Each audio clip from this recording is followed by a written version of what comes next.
And that's solar-grade silicon, the solution to all of the issues that you've heard about with all of the solar companies.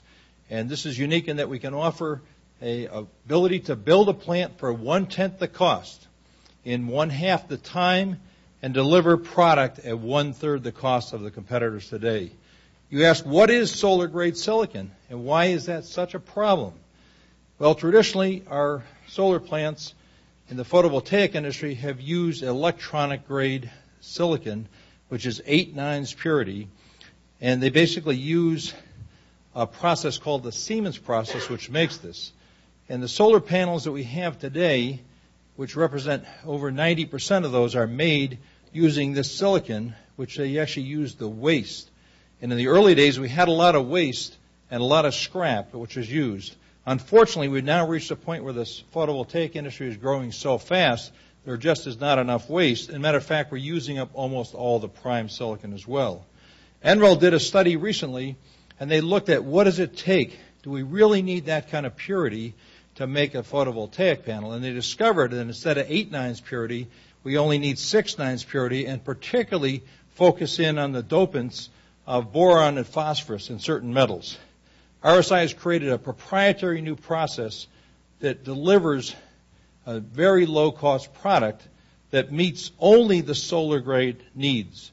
In other words, you can't use this for electronic-grade and semiconductor industry, but because of focusing just on this, we're able to address this shortage in a very dynamic way. I won't go through the story you've heard already about 4 times, but this is a $15 billion industry, the photovoltaics, growing very rapidly, even faster if it could be, we could get more silicon. Matter of fact, unfortunately, we're now shutting down plants because we can't get enough silicon. You all know of Schott Solar right up in Billerica. 225 people were given their pink slips because they cannot get enough silicon to make solar panels. Ironically enough, we just announced a week ago that Evergreen is going to be building a new plant, but they got 2 years lead time to figure out a way to get some silicon to run that plant before it's built. So the process that we're focusing on will, I hope that's not my stomach, will dramatically disrupt this industry. And if you look back for analogies, think of Bayer in 1888 when they came up with a process by which we make aluminum today. The aluminum price dropped by 99% within 15 years based on that dramatic process. RSI Silicon is going to be able to produce silicon for $7 to $9 a kilogram that's solar grade versus the conventional Siemens process of $30 to $35 a kilogram cost. So let's just talk a minute about the supply and demand. The red portion of the graph actually represents what the semiconductor industry requirements are. The blue line represents the capacity of available silicon, which unfortunately is very hard to grow and very hard to increase rapidly because a typical plant costs about $500 million and takes over 3 years to bring online. The green area, which is our target market, is actually the growth of the solar PV, which can't get enough silicon, and it would grow even faster according to all the estimates that we have. So let's just talk a minute about all the major leaders. Hemlock Semiconductor up in Michigan, Wacker over in Germany, REC, and Monsanto MEMC. These are the major players along with Tokuyama in Japan. They're all building new plants. And typically these plants are between 4,000 and 5,000 metric tons. Look at the cost that they're achieving of $450 million average and an average of about 36 months to bring these online. And then the net price, because remember, this is semiconductor grade silicon. We're able to build a plant for under $50 million that produces even more silicon. We can bring it online in 15 months, and our silicon costs are $7 to $9 a kilogram. This is a typical picture. This actually is almost a city over in Bergenhausen, Germany. And if you look on the bottom, that shows you the advancements they've made in expanding the plant. The new plant is the area in red, Poly 7. That's going to take over 40 months to bring online at a cost of $450 million. And you can see the complexity of all the equipment that's involved all around that. So how do we achieve such a low cost, and how do we make this happen? First off, again, we're only focusing on 6/9 purity with a very targeted focus on just boron, phosphorus, and certain metals. So we don't worry about the other contaminants because they're not an issue in the photovoltaic industry. We found 3 proven processes that don't draw on metallurgical grade silicon like everyone else. We use a very unusual approach and take processes that have been used and proven for 50 years in other industries. And these are all very scalable. And this is very safe. There are no dangerous emissions. We don't use trichlorosilane or other gases that require a lot of special protection and storage. And our materials, as I said, are very low cost, and they are not metallurgical grade, which is a very big issue here.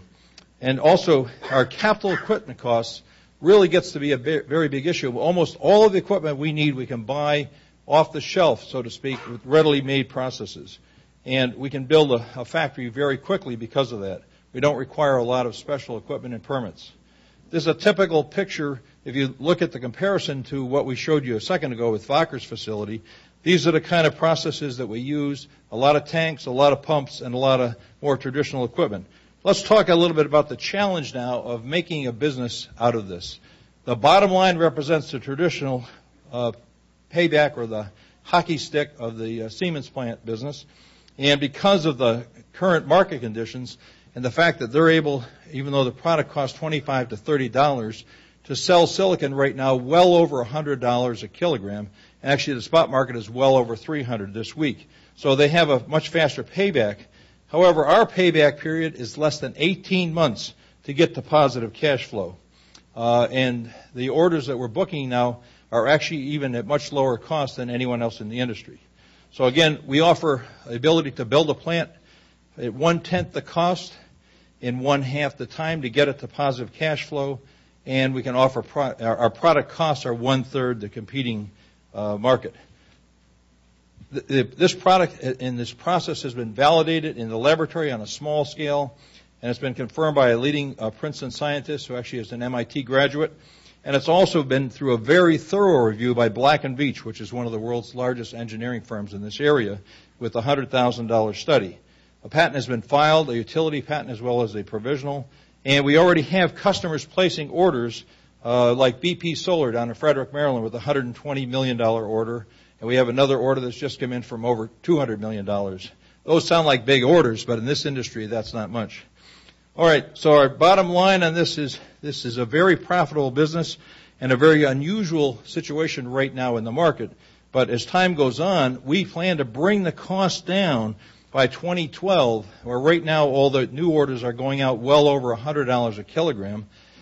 We plan to bring the market price down to in the $40 area at that point, and actually drive some of the current suppliers back to supplying just the semiconductor industry. Intel, I think, will be very happy that we're going to bring their costs down as well.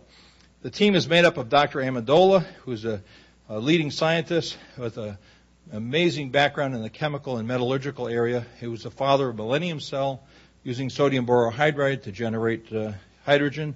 Lyle Rawlings is the vice president of marketing, who runs the largest solar installation business in the Mid-Atlantic. Probably interesting to hear about some of the other offerings we heard here. I come out of the technology commercialization world. For 15 years, I ran NASA's Regional Tech Transfer Center and the Center for Technology Commercialization, also the inventor of the laptop computer, and have been involved in a number of startups. David Pelly, people know with Matrix Partners, we're looking for a CEO if anyone's interested. These are the key milestones. I'm watching the clock. The key one here, we're on track with everything, but we need to now close a round of $7.5 million that will build a pilot plant and take us into production and generate up to $50 million a year of revenue. And basically, to wrap it up, you can see the whole story here. Once again, we have all the key pieces. We have $350 million a year of revenue already lined up with orders coming in. And we will be the world's lowest cost silicon manufacturer with a huge return on investment and bring this industry back and put Massachusetts back on the map as a major solar photovoltaic player. Thank you very much for your time.